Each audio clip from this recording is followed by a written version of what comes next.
Even as cities like Sacramento, Nashville, Cincinnati, and Raleigh made progress on their MLS expansion bids, the prospect of a glittering $1 billion downtown stadium and commercial complex backed by Cleveland Cavaliers owner Dan Gilbert ensured the league always had one eye on Detroit. It's a crowded sports market, but it's also the USA's 13th largest. And Gilbert and his partner, Detroit Pistons owner Tom Gores, are multi-billionaires who appeared willing to make the sort of commitment MLS covets. That all changed Tuesday, and as a result, the MLS expansion race, which will see two teams awarded in mid-December, according to the league, is in upheaval once again. Early favorites like St. Louis and San Diego already have seen plans thwarted. Now Gilbert and Gores have altered their bid significantly, aligning with the Ford family and announcing Thursday that instead of a potential new stadium built southeast of Ford Field, an MLS expansion team would share the Detroit Lions digs permanently. The Ford family, headed by Lions chairwoman Martha Firestone Ford, would have an opportunity to potentially take a future equity stake in the MLS franchise as part of the Gores-Gilbert ownership group, Thursday's announcement said. Partnering with the Ford family bolsters our powerhouse group and provides a perfect stadium solution in the heart of Detroit's central business and sports and entertainment districts, said expansion bid point man Arn Tellem, who works for Pistons ownership.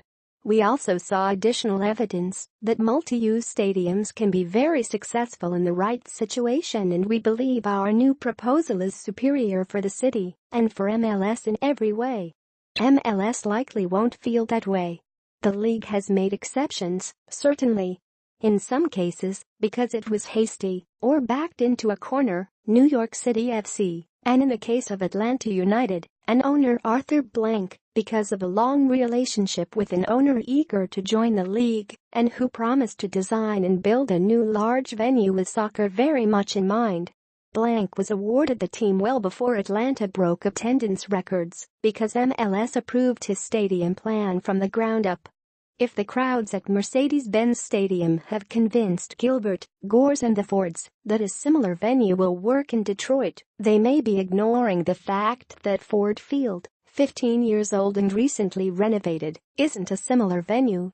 And they need only to look west to Minnesota, where the Vikings owners saw their MLS bid and NFL stadium rejected in favor of one that promised an outdoor soccer facility, Minnesota United. MLS released a statement Thursday reading, in part, although MLS has tremendous respect for all of the owners involved in the Detroit bid, we have not had an opportunity to evaluate the amended application, and it would be premature for MLS to offer a specific comment on it.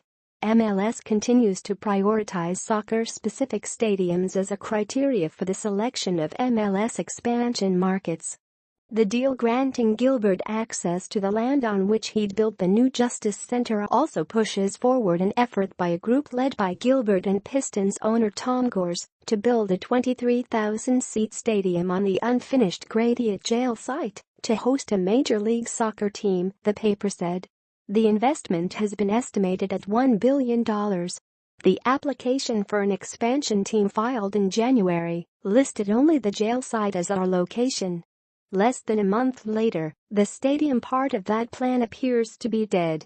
From the time we started working on the Grady site, we have always been focused on the importance of a great mixed-use development at the gateway to downtown Detroit. Soccer was just a potential component of our vision, said Matt Cullen, an executive with Gilbert's Rock Ventures.